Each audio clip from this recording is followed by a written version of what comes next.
Merci de me donner l'occasion de parler. Donc, en fin de compte, ce protocole, c'est une proposition qui nous a été soumise par l'Office national du tourisme. Nous avons récolté plusieurs remarques de la part de pratiquement l'ensemble des hôteliers. Nous avons fait une grande réunion de travail pour mettre un peu nos remarques, nos demandes, comment corriger ce protocole. Alors, malheureusement, ce n'est pas le ministère du Tourisme seul qui, lui, décide. C'est tout un organisme, le Conseil de la Santé, disons, avec le ministère de la Santé, qui décide. Donc, finalement, nous sommes contents pour d'avoir un protocole qui va nous permettre de rassurer nos clients et les ressortissants tunisiens et nos employés. Et c'est un début de redémarrage, mais ce protocole risque de ne plus être valable dans une semaine ou 2 semaines. Là, vous savez, avec l'évolution de la crise sanitaire qui va dans le bon sens, ce protocole risque d'évoluer dans un sens beaucoup plus, où il y aurait beaucoup plus de liberté.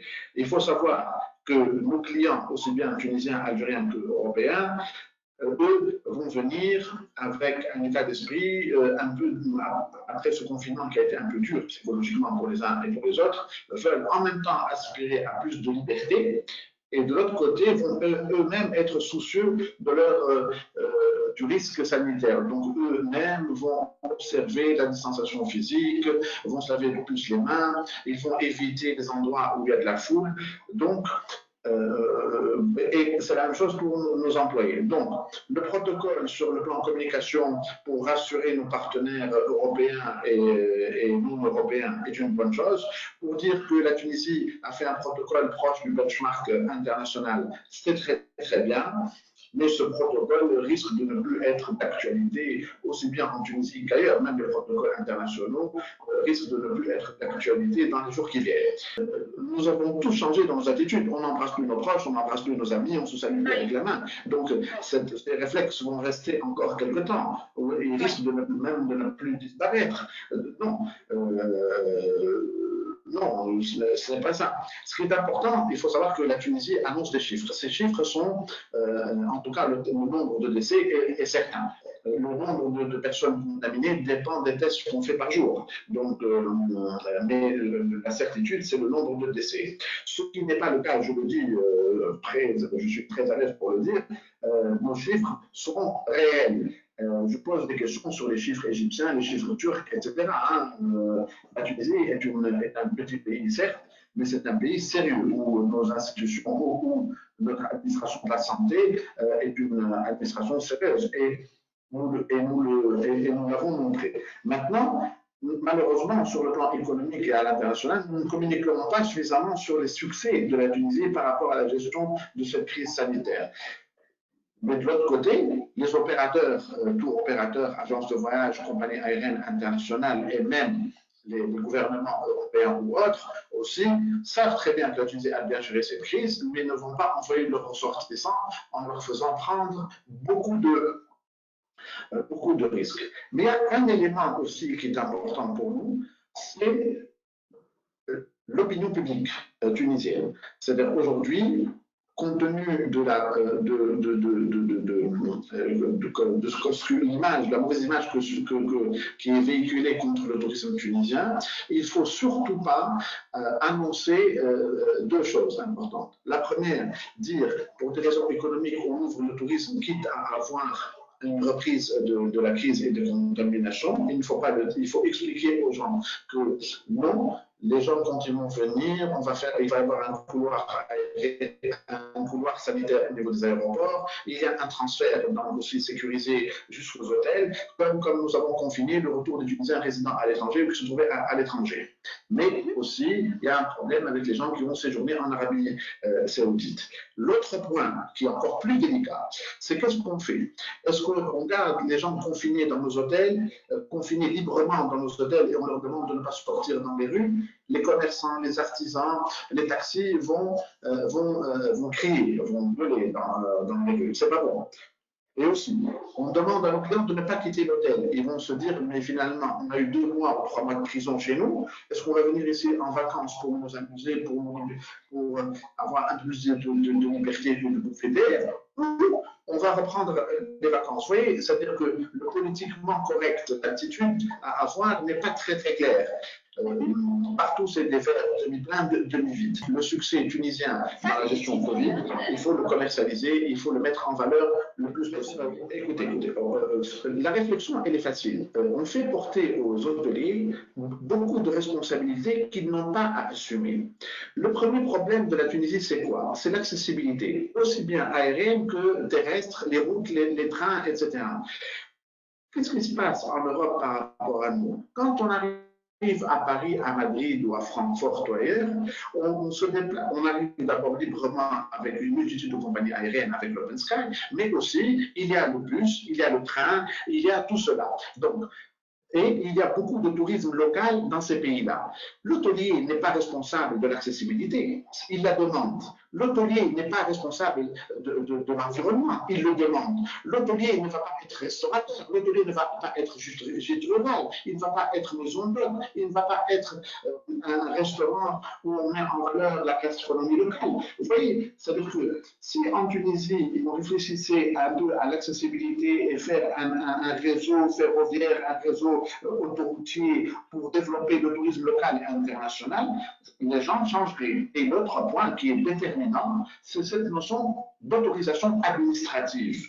Vous voyez, vous avez un gîte rural, vous ne pouvez pas servir d'alcool. Vous avez une maison d'hôte, vous ne pouvez pas servir d'alcool. Chaque année, nous devons renouveler nos autorisations pour nos beach bars, nous devons renouveler nos autorisations pour les bases nautiques. Tout cela est une perte de temps, d'énergie et d'argent. Donc, aujourd'hui, l'hôtelier doit tout simplement proposer un service relatif au nombre d'étoiles qu'il a, où l'hôtel doit être propre, on mange bien, il y a de l'hygiène, c'est confortable, il y a suffisamment d'animation, mais l'hôtelier, malheureusement, est victime et otage de ce qui se passe à l'extérieur, mais ce n'est pas à lui la responsabilité. Est-ce que nous sommes responsables, nous, d'un hôtel qui ne fait pas ses déclarations fiscales au CNSS? Non. Est-ce que nous sommes responsables d'un hôtel qui ne fait pas rentrer l'argent en devise? Non. Est-ce que nous sommes responsables des sites archéologiques qui ne sont pas mis en valeur? Non. Est-ce que nous sommes responsables de la non-mise en valeur de tout notre patrimoine, aussi bien,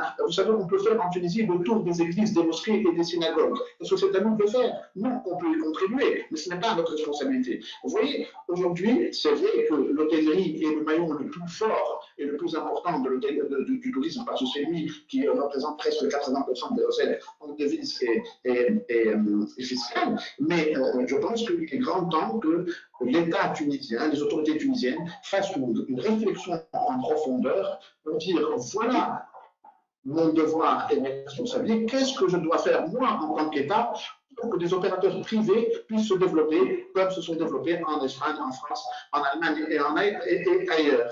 Donc, je reviens, responsabilité sociétale, environnement, accessibilité et la mise en valeur de notre patrimoine, aussi bien culturel, artisanal, de tout cela, qui permettrait à notre tourisme de se développer et avoir un tourisme local et régional qui sont très intéressants, le tourisme tunisien et algérien. Comme ça, on pourrait le développer. Pour finir, souvent, on a par exemple Sarah qui vit en Tunisie. Est-ce qu'elle va facilement à Tozol? Je ne crois pas. Est-ce qu'elle va facilement à Tbarka? Je ne crois pas. Vous voyez un peu on nous fait, franchement, je profite de ce webinaire pour dire, on nous fait porter une responsabilité qui n'est pas la nôtre d'abord et qui est très lourde en plus. Donc aujourd'hui, on devrait tous se mettre autour d'une table dans une seule direction, enlever les sujets tabous, parler sincèrement et dire le qui fait quoi. Voilà un peu le problème de soumission. Il y a des standards internationaux. Le protocole qui a été élaboré par les autorités tunisiennes, c'est un protocole qui reprend un peu ce qui se passe à l'étranger. C'est vrai que c'est intéressant d'avoir une certification d'un bureau de contrôle international. Mais bon, maintenant, il faut garder, c'est quoi les principes finalement? Le principe, c'est aujourd'hui, comme nous n'avons pas de solution médicamenteuse à cette histoire-là, on a dit que les hôtels vont être rentrés à 50%. C'est la passe, et certes, d'autres hôtels qui peuvent accueillir plus de personnes pourraient monter à 60-70%. En tout état de cause, cet été, rares seront les hôtels qui dépasseront les 50% d'occupation. Ensuite, de part et d'autre, le client et l'employé. Les deux ont peur pour leur santé. Donc, les deux vont observer des barrières sanitaires. Comme je vous dis, distanciation sociale, on se lave les mains, on met un peu le masque. Les restaurants ne seront pas remplis. Il y aura 2 ou 3 services qui feront que 50% de taux d'occupation dans les hôtels. Avec 2 services dans les restaurants, les gens ne sont pas remplis. Les piscines, idem. Les plages, pareil. Donc, quelque part, il faut faire un arbitrage entre les barrières sanitaires et aussi les gens sont en vacances. Donc les gens sont en vacances, ils n'ont pas envie de se retrouver dans des hôtels déserts, ils ont envie de communiquer les uns avec les autres. Donc il ne faut pas être très très strict pour les barrières sanitaires, il faut faire attention. Peut-être qu'on peut imaginer une prise de température tous les matins au moment d'accéder à la salle de petit déjeuner ou le soir pour aller avoir dîner. Mais maintenant, les gens veulent un peu de liberté, un peu de fun. On ne va pas non plus mettre une barrière sanitaire terrible, contraignante. Donc aujourd'hui, je pense qu'on devrait résumer ce que demandent les grands opérateurs européens en 10 points, résumer ce que donne le protocole sanitaire tunisien en 10 points, et on verra très facilement qu'il y a vraiment convergence de vues et il ne faut pas tomber dans l'excès avec une certification internationale, etc., etc., etc., sachant, je vais vous faire un clin d'œil, que finalement, c'est les pays les plus développés qui ont le plus mal géré cette crise. N'est-ce pas? Donc, il ne faut pas tomber dans cet excès. La France, ça doit être la France et la Grande-Bretagne. Le cristal, c'est britannique, mais la Grande-Bretagne a été le dernier de la classe en Europe. Donc, il faut être réaliste, concret, efficient et prendre les 10 mesures les plus importantes et les respecter. Il ne faut pas tomber dans l'excès et n'oubliez que tous les Européens, comme tous les Africains, comme tous les Américains, en ont ras-le-bol de cette histoire du Covid ou de la Covid, je ne sais pas.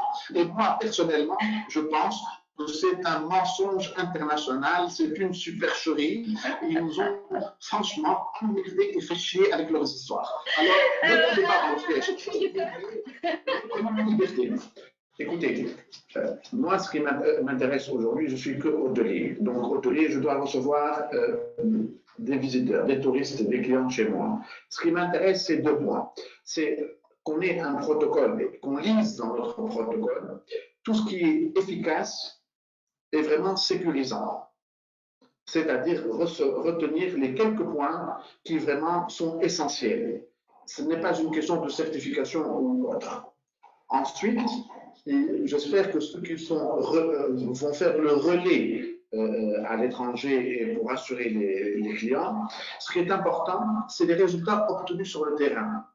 Je ne sais pas grave. Les Turcs ou les Égyptiens auront beau faire les meilleurs protocoles du monde. Sur le terrain, on a été beaucoup plus fort qu'eux.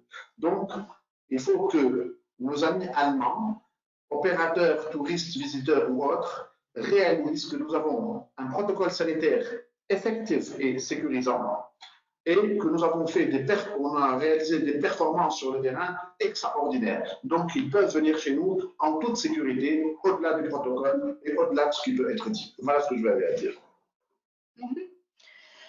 Merci beaucoup, Sikhal.